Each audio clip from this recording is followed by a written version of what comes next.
नमस्ते दोस्तों, आज की इस वीडियो में हम बात करने वाले हैं पास्ट लाइफ रिग्रेशन के बारे में। यदि हम महर्षि पतंजलि की माने तो पास्ट लाइफ रिग्रेशन को प्रतिप्रसवा के नाम से एक्सप्लेन किया गया है और उनका मानना है कि जिस प्रकार शरीर वस्त्र बदलता है उसी प्रकार आत्मा शरीर बदलती है और आत्मा के पास बहुत सारी पावर्स होती हैं और इवन बेटर आत्मा के पास सारा कलेक्शन होता है ऑफ पास्ट लाइफ्स।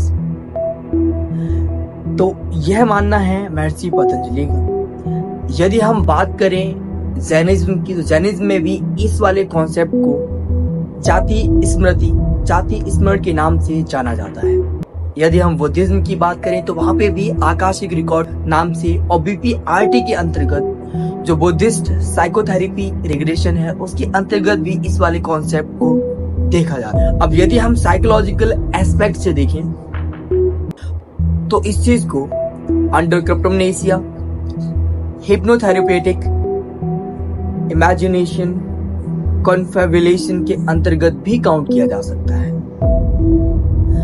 अब इसमें रियलिटी जो भी स्पिरिचुअल रिलीजन और बहुत सारी फिलोसफीज के अंतर्गत आप पास्ट लाइफ रिग्रेशन करते हैं, परफॉर्म करते हैं, आपको कुछ एक्सपीरियंस होता है तो आप उसे एज अ आत्मा की जर्नी के रूप में देख सकते हैं, अपने पास्ट लाइफ के रूप में देख सकते हैं, एज अ रियलिटी आप उसे एक्सेप्ट कर सकते हैं। लेकिन यही चीज यदि आप मेडिकल साइंस में जाते हैं और एक न्यूरोसाइंटिस्ट, एक साइकोथेरेपिस्ट, एक हिप्नोथेरेपिस्ट ये सारी चीजें आपके साथ परफॉर्म करता है तब आप इस चीज को दो तरीके से देख सकते हैं, एज अ रियलिटी और as a imagination but solution, imaginary solution, जहाँ पे कि आपको इमेजिनेशन में कुछ सॉल्यूशन मिला है और उससे आपको काफी अच्छा फील हो रहा है, आपकी प्रॉब्लम सॉल्व हो गई है, भले ही वो इमेजिनेशन हो या रियलिटी हो, डजंट मैटर फॉर यू।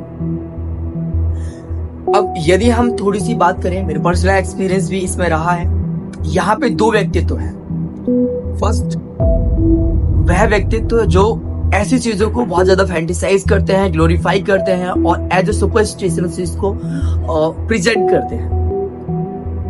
बहुत सारे आश्रम में बहुत सारे योगी ऐसी बातें करते हुए आपको मिल सकते हैं जहाँ पे की बात कर रहे हैं पास्ट लाइफ रिग्रेशन की कि किस तरीके से उनका पुनर्जन्म हुआ है, किस तरीके से उन्होंने ये देखा है, वो देखा है एंड ब्ला ब्ला स्टफ। पर यह करना और इसको पकड़कर बार बार इन चीजों पे बोलना ये बिल्कुल भी सही नहीं होता। आई थिंक कि ये बेवकूफी है, नथिंग एल्स देन दैट। दूसरा व्यक्तित्व होता है जो व्यक्ति इसके बिल्कुल विपरीत बोल रहे हैं और यह भी इस चीज को पकड़ के बैठे हुए हैं कि इसके विपरीत ही बोलना है। सारे आर्गुमेंट्स इनके पास, पूरी जिंदगी जो इनकी जा रही है वो उसके विपरीत बोलने में जा रही है कि तू जो कर रहा है वो गलत है। ये भी मुझे बेवकूफी लगता है क्योंकि ये भी जो चीज इमेजिनेशन है किसी ने पकड़ के बैठी हुई है, पर्सनल एक्सपीरियंस मान के बैठा हुआ है कोई, आपने एक बार बोल दिया उसके बारे में, फिर भी कोई नहीं मान रहा है तो आप उसके पीछे कुछ नहीं कर सकते। आप उसके लिए बस बता सकते हो, उसके बाद आप अपनी जिंदगी खराब क्यों कर रहे हो, फिर आप उन पे और बोलना शुरू कर देते हो। तो दोनों ही एक ही सिक्के के दो पहलू हैं और दोनों ही बेवकूफी वाले। तो कोई भी फैंटिसाइज करता है, ग्लोरीफाई करता है, हाईलाइट करता है इस टॉपिक को कि नहीं पास्ट लाइफ के बारे में उसने ये जाना वो जाना, तो बेवकूफी है। कोई भी ये कहता है कि यार इसमें कुछ भी नहीं रखा है, हर बार वो यही बात बोल रहा है, तो ये भी बेवकूफी है। ऐसे लोग आपको बहुत ज्यादा मिलेंगे। ये भी रिजिड हो चुके हैं और ये भी रिजिड हो चुके हैं, दोनों ही रिजिडिटी को पकड़े हुए हैं, ना तो ये अपनी बात से भी चढ़ रहा है और ना ही ये।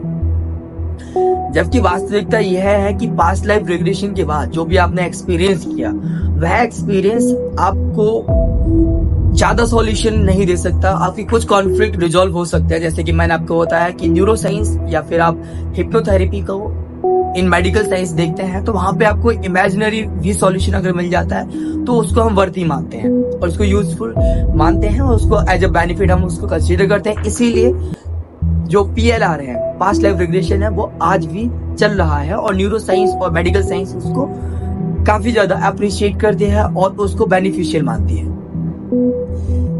लेकिन यदि हम बात करें कि कोई भी व्यक्ति उसको पकड़कर बैठ जाता है और रिजिड हो जाता है कि नहीं वो सत्यता है, वास्तविकता, ये सारी चीजें, तो बेवकूफी है। ऐसी चीजें जो बियॉन्ड ऑफ माइंड है, जो बियॉन्ड ऑफ बॉडी है, वह माइंड के द्वारा बिल्कुल भी टच नहीं की जा सकती, अंडरस्टैंड नहीं की जा सकती।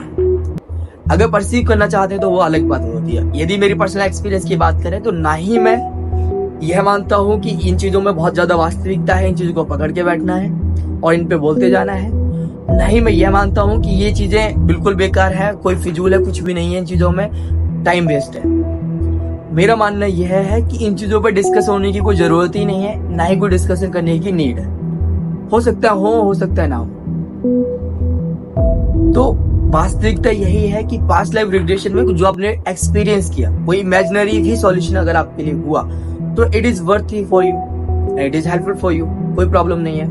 अब अगर मैं बात करूं इन वाले लोगों की, इनकी आइडियोलॉजी किस तरीके से वर्क करते हैं, तो ये हर व्यक्ति को यही बोलेंगे कि आत्मा होती है, पास्ट लाइफ होते हैं और उस चीज को पकड़ने के लिए बोलते हैं और आपको इवन फील भी करा सकते हैं। जैसे कि मैंने आपको अभी बताया कि हिप्नोथेरेपेटिक, इमेजिनेशन और क्रिप्टोमनेसिया के अंतर्गत हमें लगता है कि जो मेमोरी अभी ट्रिगर हुई है, अभी जो प्रोजेक्ट हो रही है वो बिल्कुल ही न्यू मेमोरी है। आपने आज तक ना कभी सुनी है, ना कभी देखी है, ना कभी एक्सपीरियंस की है, ना ही कभी परसीव की है। लेकिन क्रिप्टोमनेसिया का कॉन्सेप्ट यही कहता है कि ये मेमोरी हो सकता है आपने होश पूर्वक अटेंड नहीं की है, आप भूल गए हैं, लेकिन आज वो जो प्रोजेक्ट हो रही है तो आपको लगता है कि वो न्यू मेमोरी है। ये क्रिप्टोमनेसिया के अंतर्गत आता है। इसलिए काफी लोगों को ये ज्यादा गलतफहमी होती है कि नहीं ये इन्फॉर्मेशन न्यू है और उसको पकड़ के बैठ जाते हैं, जो कि एक साइकोलॉजिकल प्रॉब्लम हो सकती है। लेकिन ऑन द अदर हैंड आपको ऐसे भी एग्जाम्पल मिल जाते हैं जिसमें कि लोग कह रहे हैं कि मैंने एक मंदिर का विजन किया, एक प्लेस का विजन किया जिसमें ये चीजें थी और वो चीजें एक दिन अचानक से किसी कहीं पे जाते हैं, वो वहां पे वो चीजों को देखते हैं और वो पूरा जो व्यू उनको दिखता है तो वो कहते हैं कि नहीं, that was something which I was vision before. तो उन्होंने पहले जो चीजें देखी थी, जो पास्ट लाइफ रिग्रेशन उन्होंने एक्सपीरियंस की थी, वो चीजें आज रियलिटी में उन्होंने देखी तो वो वंडर्ड हो जाता है। तब ये वाला जो एस्पेक्ट है ये बिल्कुल भी क्रिप्टोमनेसिया के अंतर्गत नहीं आता है। ना ही उसने किसी फिल्म में, ना ही किसी भी जगह पर उसका डिस्कशन हुआ है, तो वो बात फिर कहां से उसके अंदर आ जाती है। तो इस वजह से इसको पूरी तरीके से क्रिप्टोमनेसिया, हिप्नोथेरेपेटिक और कन्फेबुलेशन के अंतर्गत भी नहीं रखा जा सकता। कन्फेबुलेशन का अंतर्गत रखना यानी कि फॉल्स मेमोरी क्रिएट करना है, यह है कन्फेबुलेशन, यानी कि जहां पे हम फॉल्स मेमोरी क्रिएट करते हैं। अब बात आती है कि अब यहाँ पे दो व्यक्तित्व है। पहला रिजिड है कि भाई ये चीजें कुछ नहीं होती हैं, दूसरा ये कि ये चीजें होती हैं। पर मैं दोनों से अलग बोल रहा हूँ कि ना तो इन चीजों में मानने की आवश्यकता है कि मानो, ना ही इसको इनकार करने की आवश्यकता है। जो चीज है ही नहीं उसको मानने और ना मानने की बात ही नहीं होती। सीधी बात यह है, जो है वो रियलिटी ये है जो हम देख रहे हैं, ठीक है। तो उस पर डिस्कशन करने की कोई आवश्यकता नहीं। लेकिन यदि कोई व्यक्ति मुझसे पर्सनल एक्सपीरियंस पूछ लेता है, जो भी चीजें एक्सपीरियंस की, पर्सनल एक्सपीरियंस क्या है आप, तो मैं बिल्कुल डेफिनेटली उससे बता सकता हूँ, संकोच उसे बताता हूँ। लेकिन इस तरीके के कैटेगरी वाले व्यक्ति जब मुझसे ऐसी बातें पूछते हैं, जो कि बी कैटेगरी बोलूंगा, ऐसे ए कैटेगरी बोलूंगा, जहाँ पे कि वो रिजिड हो चुके हैं और वो हर चीज को बस उसके खिलाफ देख रहे हैं, वो बायस्ड है एक तरीके से उसके खिलाफ, तो इस तरीके से वो अपने आप को जकड़े हुए हैं। दोनों ही एक साइकोलॉजिकल बीमारी के शिकार हैं, लेकिन एक अलग तरीके से।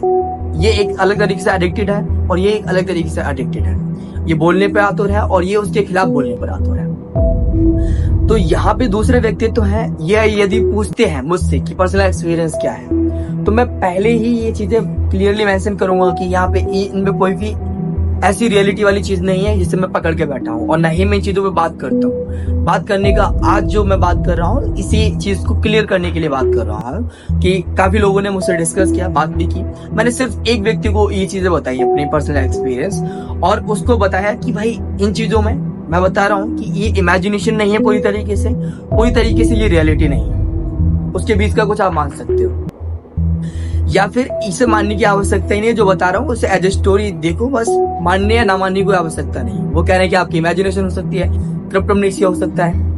मैंने कहा नहीं, ये क्रिप्टोमनेसिया नहीं, ये इमेजिनेशन नहीं और ये रियलिटी भी नहीं। बस इसके अलावा मैं कुछ और नहीं कह सकता इसके विषय में। एक बार मैंने ये एक व्यक्ति से डिस्कस कर लिया, अब उस व्यक्ति ने बहुत से लोगों को बताया कि नहीं ये इस तरीके की बातें करता है, अब वो व्यक्ति बोल रहे हैं, वो एक आरोप लगाते हैं कि नहीं, आप इन चीजों को बहुत ज्यादा फैंटिसाइज कर रहे हैं, आप कह रहे हैं कि ये पुनर्जन्म हो गया, वो पुनर्जन्म, पूरे समाज में ये चीजें फैला रहे हैं, अंधविश्वास। तो इसमें मैंने जो पर्सनल एक्सपीरियंस शेयर किया, उसमें अंधविश्वास मैंने समाज को नहीं फैलाया। एक व्यक्ति जो आ रहा है बड़े उससे कि नहीं मुझे जानना ही जानना है, मेरी क्यूरियोसिटी है, कोई जरूरत नहीं है, अगर रियलिटी नहीं है फिर भी आप जो भी है बताओ उस चीज को, आपको जो भी लगता है वो आप बताओ।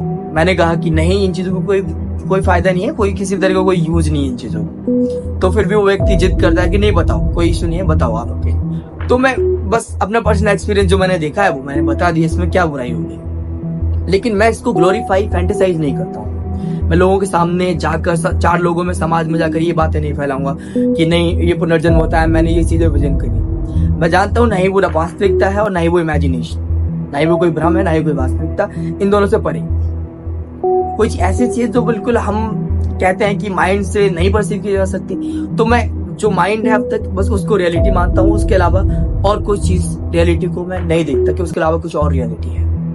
सीधी सी बात इतनी से। अब यहाँ पे ये जो पूरा बी ग्रुप बना हुआ है ये पूरा रिजिड हो चुका है और उस पे बात कर रहे हैं घंटों घंटों।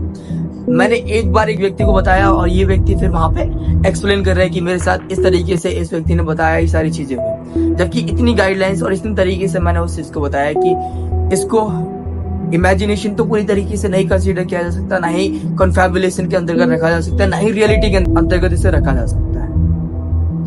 क्योंकि इन चीजों को मैं मानता हूं कि मैंने देखा है, बस परसीव किया है और मेरा जो एक्सपीरियंस है वो मैंने साझा कर दिया। वो बस तुम्हारा एक्सपीरियंस नहीं हो सकता, तुम उस चीज को लॉजिकली नहीं समझ सकते, तुम उसे पूरी तरीके से मान भी नहीं सकते। अब कोई कहे कि भाई तू उसे मानना छोड़ दे, तो मैं उसे मानता ही नहीं हूँ। पहली बात यह है कि मैं उसे मानता नहीं हूँ। ये तो बस बात ये हो गई, कोई पूछता तो बता देता हूँ। ऐसा मान लो कि आपने कोई भी चीज देखी है और देखने के बाद आपसे कोई व्यक्ति कहता है कि नहीं आप बताओ क्या आपने देखी है, वो चीज नहीं देखी है, तो ठीक है, मान्यता या ना मान्यता वाली कोई चीज है ही नहीं उसमें। मानना क्यों और नहीं मानना क्यों, दोनों ही रिजिडिटी मुझे बेकार लगती है, फिजूल लगती है। रिजिड होने की कोई आवश्यकता नहीं, किसी आइडियोलॉजी को पकड़ने की कोई आवश्यकता नहीं। बाकी हाँ, हिप्नोथेरेपी में मैं आगे बोलता रहूंगा और बहुत सारी हिप्नोथेरेपी हम आगे भी क्रिएट करते रहेंगे जो आपको पॉजिटिव वे में इन्फ्लुएंस करेंगे। Hypnotherapy is something which is very worthy और which can be proven like very effective and helpful for all of you। तो हम उस पर डेफिनेटली बात करेंगे। ये सारे रूल को जानने के बाद कि ये इमेजिनेशन क्रिएट होने की, फॉल्स इमेजिनेशन क्रिएट होने की प्रोबेबिलिटी 99% होती है, बहुत ज्यादा हाई प्रोबेबिलिटी है। अनटिल एंड अनलेस आपका इंटेलेक्ट नहीं इतना डेवलप हुआ है कि आप समझ पाए कि क्या इमेजिनेशन है और क्या रियलिटी, तब तक आप इन चीजों को कैच ही नहीं कर सकते। तो इसलिए 99% जहाँ प्रॉब्लम है, जहाँ पे डिल्यूजन है, जहाँ इल्यूजन है, उस चीज को हम इल्यूजन मानकर भी छोड़ सकते हैं, उस पर बात नहीं कर सकते हैं। पर कुछ एक्सपीरियंस करने के लिए, इससे आपको अच्छा फील हो, डेफिनेटली आप ये हिप्नोथेरेपी के साथ जा सकते हैं, इसे एक्सपीरियंस कर सकते हैं। फिर भी आई would suggest one more time कि आप किसी भी आइडियोलॉजी से कनेक्ट ना हो, उस पर रिजिड ना हो जाए, ना इस ए ग्रुप से ना ही बी ग्रुप से। ए ग्रुप जो ये मान्यता को पकड़ के बैठा है कि नहीं ऐसा होता है, और बी ग्रुप ये मान्यता पकड़ के बैठा है कि ऐसा नहीं होता है। वो बी ग्रुप इसके खिलाफ बिल्कुल बोलने के लिए सारे आर्ग्यूमेंट्स ढूंढ रहा है और बीइंग बायस्ड वो चीजों को एक्सप्लोर कर रहा है। ये this is the actual cause of suffering for this one as well.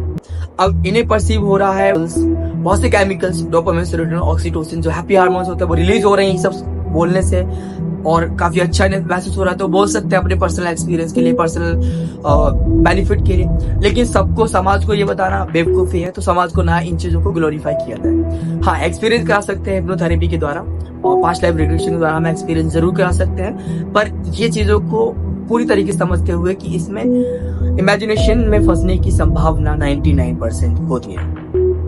बस, तो ये था मेरा वक्तव्य ऑन पास्ट लाइफ रिग्रेशन।